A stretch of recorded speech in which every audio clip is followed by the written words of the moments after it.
Hey folks, and welcome back to the channel for a fresh look at a survival game that's going into closed beta on March 23rd, vrising. Now before we get started, if you want to sign up for the closed beta, I'll leave a link for that in the description of this video, and if you find the video interesting and you're looking forward to vrising as it comes closer to its release, like the video and subscribe to the channel because chances are I'll cover this game in a bit more detail too. Oh, and last but not least, this video is not sponsored. I'm not being paid to make this. I'm just interested in the game and wanted to bring it to you guys to raise some awareness. Now let's get on to the video. So vrising is set in the world of Valdoran, centuries after a cataclysmic war between vampires and humans. Humans were saved from the brink of destruction by the Holy Light, killing Dracula and scattering vampire kind to the wind. You awake after slumbering for hundreds of years to a world now dominated by humans with little but the clothes on your back. The ultimate goal is to seek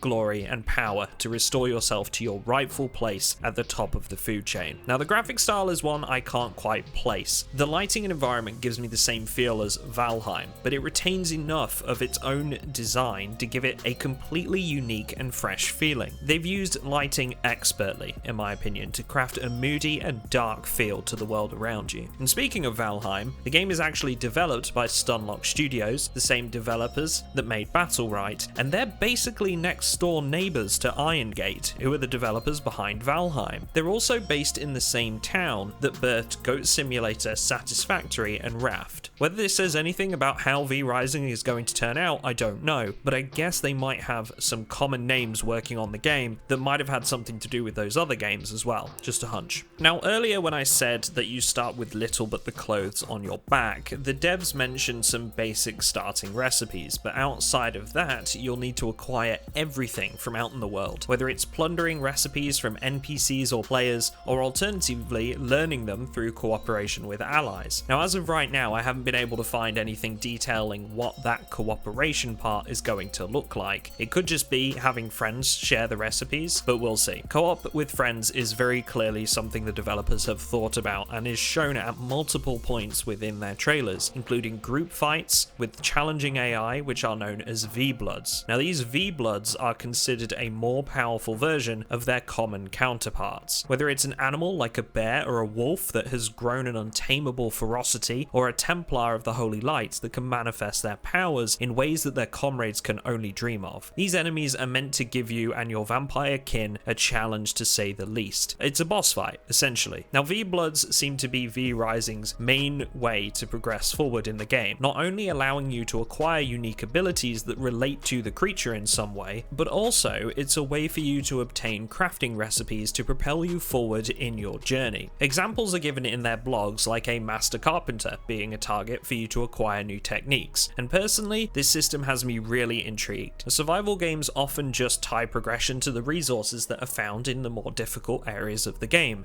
but this seems like a really unique system that I'm excited to try. It has the right building blocks here for a rewarding experience that you could sink hours into. It's also worth noting that there are no levels or classes in vrising, like you might expect from something in, say, a RPG genre. Vrising is a true survival game, and that paces its progression by the slow increase of power a player gets. Gear is temporary, but the abilities and the powers you gain from slaying powerful creatures is permanent. Base building is something we're familiar with in all survival games, but vrising brings its own unique take to this area as well, in that we're going to be building a dark and dingy castle that you'd expect an undead predator to take root in, and as time goes on, the castle is built to represent your journey, and your stronghold will start to get more grandiose to reflect that you've pushed further into the game. So it's got its own brand of base building in terms of aesthetics, but also in production too. Vampire society runs on blood, and in vrising this could couldn't be more true. Not only is it your life source and it keeps you away from death's clutches, it also powers your castle. Blood is deposited into a blood well in your base to make production more efficient, but also to strengthen your walls and keep any other vampires from seizing what's yours. If you're offline for say a couple of weeks by default, your base will start to decay on account of a lack of blood. Now the devs do state that they don't want it to be possible for players to have their castle outright taken over, but for this system to make it harder to control multiple strongholds or to maintain an excessively large stronghold. In my experience, this can be a really difficult mechanic to balance, so we'll have to see how this pans out. But it's an important note for me to make here that we'll be able to make our own servers anyway, so I'd assume we should be able to turn PvP off for those that want a cooperative PvE experience. Now, on that note, there is also a clan system in the game according to the FAQ on the developer's Discord, but this is currently limited to 4 players per castle. I'm still on the fence about this one, but again, something I'll need to see in game before I can really pass judgment on whether it could do with some changes or not. So the last thing I sort of wanted to cover in terms of what we already know is in regards to combat. This is one of the things that has gripped me most about vrising. In the footage we've been shown from trailers, we see multiple weapons such as maces and swords, crossbows and other ranged weaponry, and of course the use of magic. Not only that, but we have mounted combat shown too. And in a game like vrising, where we're going up against a multitude of PvE threats, this is really exciting. With varying abilities and powers in the game, we'll have the freedom to choose equipment that complements those abilities